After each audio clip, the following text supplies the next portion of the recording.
પ્રશ્ન 1. નીચેના દરેક પ્રશ્નના ઉત્તર માટે આપેલા વિકલ્પોમાંથી સાચો વિકલ્પનો ક્રમ અક્ષર પ્રશ્નની સામે આપેલા ચોરસમાં લખો.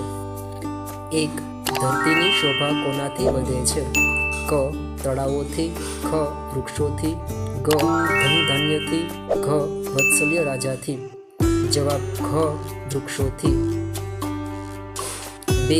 કવિ કોને વૃક્ષોની કવિતા કહે છે? ક. ડાળીઓને, ખ. બાગને, ગ. ફૂલોને, ઘ. સૂર્યને. જવાબ ગ. ફૂલોને. 3. બહેનનો પત્ર પાઠના લેખકનું નામ જણાવો. ક. મણિલાલ દેસાઈ, ખ. મણિલાલ પટેલ, ગ. મણિલાલ ત્રિવેદી, ઘ. મણિલાલ શાહ. જવાબ ખ. મણિલાલ પટેલ. પ્રશ્ન 2. નીચેના દરેક પ્રશ્નનો એક એક વાક્યમાં ઉત્તર લખો. 1. વસંત ઋતુમાં કયા કયા પક્ષીઓ બોલ્યા કરે છે? જવાબ વસંત ઋતુમાં કોયલ, કંસારો, કલકલિયો. 2. બહેન ભાઈને અભિનંદન કેમ આપે છે?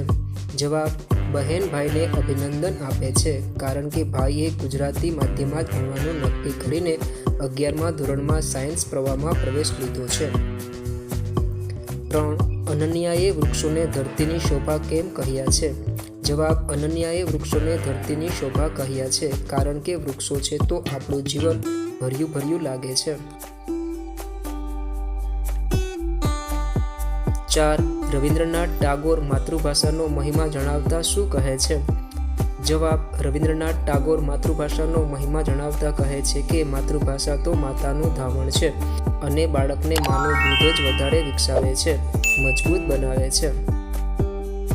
5. માતૃભાષામાં શિક્ષણ મેળવવાથી શો ફાયદો થાય છે?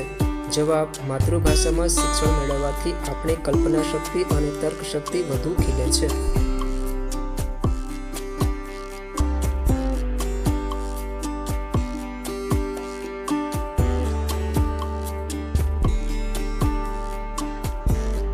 પ્રશ્ન 1. નીચેના પ્રશ્નોના ઉત્તર લખો. 1. હોળી ધૂળેટીના દિવસોથી વાતાવરણમાં શો બદલાવ આવે છે? જવાબ હોળી ધૂળેટીના દિવસોથી વાતાવરણમાં અનેક બદલાવ આવે છે. વસંત ઋતુનો પાલો પ્રકૃતિ પર અને વસ્તીમાં ફરવા લાગે છે. વિદ્યાર્થીઓ પરીક્ષાઓની તૈયારી કરવા લાગે છે. સીમ ખેતરમાં શિયાળુ પાક ઘઉં ચણાની કાપણી કરતા લોકો દેખાય છે. લગનગાળો આવવાનો હોય એની આગોતરી વધામણીઓ અને ખરીદીઓમાં લોકો વ્યસ્ત થઈ જાય છે.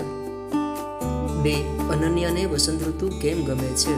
જવાબ વસંત ઋતુમાં કોયલ બોલે છે અને આંબે કેરીઓ ઝૂલે છે. આ ઋતુમાં કંસારો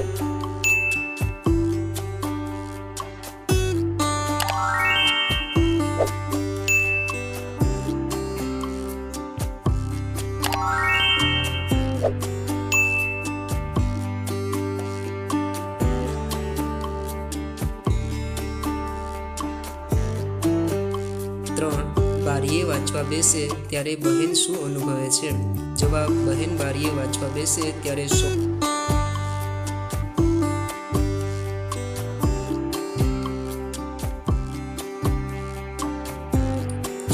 અનન્યા રજાઓમાં શું કરવાની વાત કરે છે? જવાબ બહેન અને ભાઈ બંનેએ વડોદરા મ્યુઝિયમની મુલાકાતે તથા જાપાને પ્રવાસ જવાનું છે. ત્યાંથી તેમને તેજગઢ આદિવાસી યુનિવર્સિટીમાં જવાનું છે અને લોકજીવનના બધા જ રંગો જોવા સાંભળવા છે અને સાથે મળીને થોડીક વાર્તાઓ વાંચવી છે. વિજ્ઞાન કથાઓ પણ ઉકેલવી છે. રાત્રે તારાઓને ઓળખવા છે.